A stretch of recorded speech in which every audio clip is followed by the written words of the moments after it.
A single announcement has suddenly put billions and Canada's Arctic credibility on the same tightrope. 2 companies, up to a dozen submarines, a decision that could define Canadian defense for decades. But there's a catch, and it's the kind of catch that doesn't show up in photo ops. Prime Minister Mark Carney just flew to Europe with a headline: Canada has narrowed its hunt for new submarines to 2 finalists, Germany's ThyssenKrupp marine systems and South Korea's Hanwha Ocean. That sounds decisive. It sounds sovereign. It sounds like Ottawa pulling its own levers, but is it?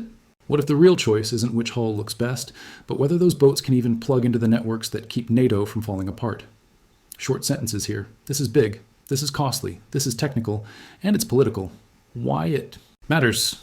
Submarines aren't luxury toys. They are the backbone of maritime sovereignty. Stealth, reach, deterrence.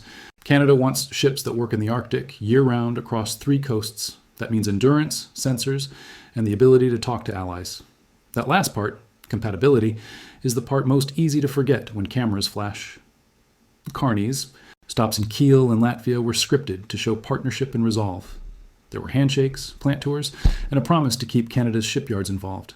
But underneath the optics are export rules, supply chains, and a single technical reality. Some systems are woven into American-dominated architectures. If you can't access those systems, you buy capability, but not necessarily combat power. Here's the hook that keeps you watching.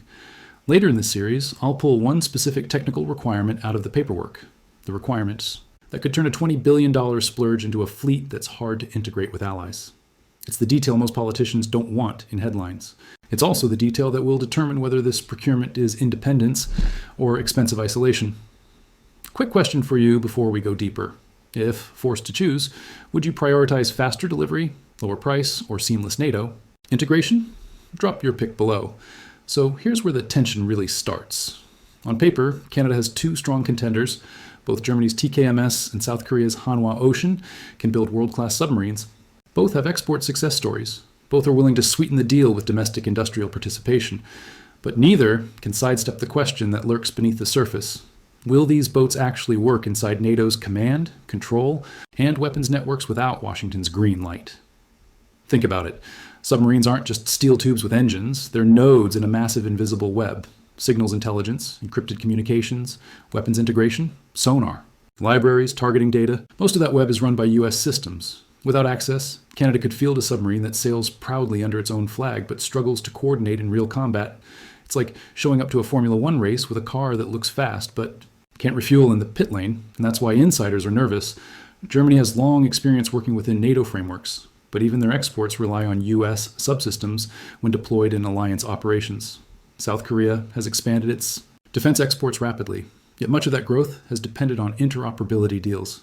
Neither country is keen to openly cross Washington, especially with tensions rising over trade, technology, and Arctic routes. So when Ottawa presents this procurement as proof of independence, the headlines sound bold. But behind closed doors, European and Asian partners are calculating the same equation. How far can they go without jeopardizing their access to the U.S. defense umbrella? Spoiler, not very far. And here's where the drama escalates. Canadian officials quietly admit the existing Victoria-class submarines are reaching the end of their life by 2035. That's a hard deadline. Delay too long, and Canada could face years with no viable undersea fleet at all. But rush a decision without solving the interoperability puzzle, and billions risk being sunk into platforms that can't fight as intended. This is the knife edge. Speed versus compatibility. Cost versus credibility. And Ottawa has to choose under a global spotlight. In next part, we'll dig into exactly how these trade-offs play out and reveal why one technical detail buried in the specifications could make or break the entire deal. Here's where the spotlight narrows to a single detail.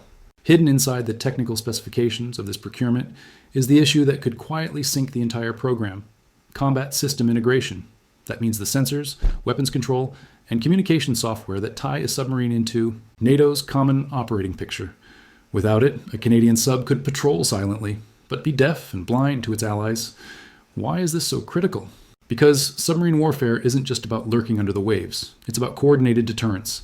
NATO relies on secure networks to share sonar data, track adversary subs, and assign missions across oceans. If Canada buys boats without US-compatible systems, those vessels risk becoming expensive lone wolves, visible on paper but sidelined in practice, and the timeline makes the problem worse. South Korea has promised deliveries by the late 2020s. Germany is projecting early 2030s. Both sound reasonable, but reasonable doesn't solve the integration lag. Even if a hull arrives on time, fitting it with the right systems requires American approval. And that's not guaranteed if political winds shift in Washington. Think back to history. Canada's current Victoria-class subs were second-hand British boats. They were supposed to be a bargain. Instead, they became a cautionary tale. Frequent breakdowns, limited availability, and at least two often out of service at any given time. That experience is burned into the memory of defense planners. Nobody wants another fleet that looks good on signing day but disappoints in service. And yet, political leaders still frame this as a sovereignty play. A chance to prove Canada doesn't need Washington's blessing. But here's the uncomfortable reality. Berlin and Seoul know better.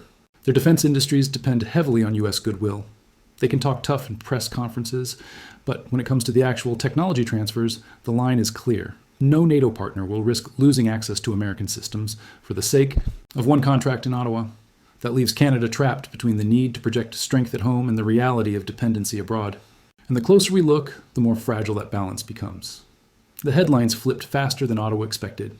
One day, it was framed as Canada's boldest defense purchase in history, a $20 billion step toward Arctic strength and global credibility. The next, doubts began to spread like wildfire. Journalists started asking the uncomfortable question, what happens if the Americans won't integrate the systems? At first, the government leaned into optimism. Carney toured shipyards, stood beside executives, and spoke about partnerships of equals. But as reporters pressed harder, the cracks widened.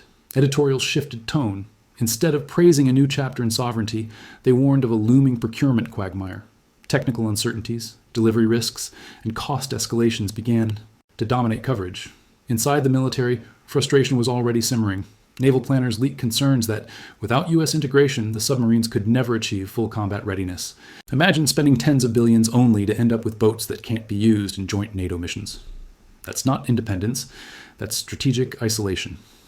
And those whispers quickly became part of the public debate. Meanwhile, Berlin and Seoul grew cautious. In front of cameras, they spoke about opportunities, timelines, and Canadian industry participation. But behind closed doors, officials recalculated the risks. No nation wants to gamble its U.S. relationship on a single export deal. And as Washington signaled skepticism, through Pentagon briefings and blunt remarks, enthusiasm cooled. What Ottawa had painted as a nearly done deal began to look more like a question mark. That's when the narrative spun out of Carney's control. Instead of stories about Canada leading boldly, the media pivoted to Carney himself, his credibility, his judgment, his overconfidence. The same cameras that once amplified his big win now caught him on the defensive, struggling to reassure a skeptical press. And politically, the cost was steep. Opposition parties framed it as a humiliating misstep. Allies muttered that Canada was chasing a fantasy. Every new article became less about submarines and more about leadership, or the lack of it. The procurement had been meant to showcase strength. Instead, it exposed vulnerability. And as the pressure built, it became clear. This wasn't just a military contract anymore. It was a political survival test. By the end of this saga, the contrast couldn't be sharper. Carney entered the stage, with cameras flashing, framing the submarine program as proof that Canada could chart its own course. But the deeper the process went, the clearer the reality became. Ottawa doesn't get to escape Washington's shadow simply by signing contracts. In Europe or Asia. Trump, meanwhile, barely needed to lift a finger. A single blunt warning that subs without U.S. systems are toys was enough to reframe the debate. Suddenly, allies hesitated, contractors stalled, and Canadian headlines shifted from triumph to turmoil. It was a reminder of something uncomfortable but unavoidable. The architecture of Western defense runs through Washington. Like it or not, Canada can't unplug from that. The procurement, once sold as a showcase of bold independence, now looked more like a high-stakes gamble. Tens of billions committed, years of delays likely, political capital spent. Yet the one thing Ottawa needed most, guaranteed interoperability, remained out of reach. Without it, the submarines risk becoming symbols not of strength but of overreach. And for Carney, personally, the fallout was brutal. A moment that was supposed to cement his leadership instead eroded it. Critics branded him naive.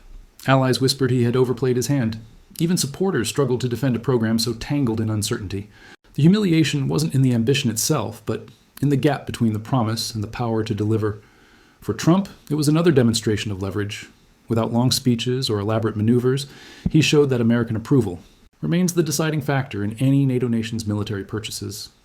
That message rippled far beyond Ottawa, to Berlin, to Seoul, to every capital weighing its own defense choices in an unpredictable world. So what's the lesson? Independence isn't declared in press conferences.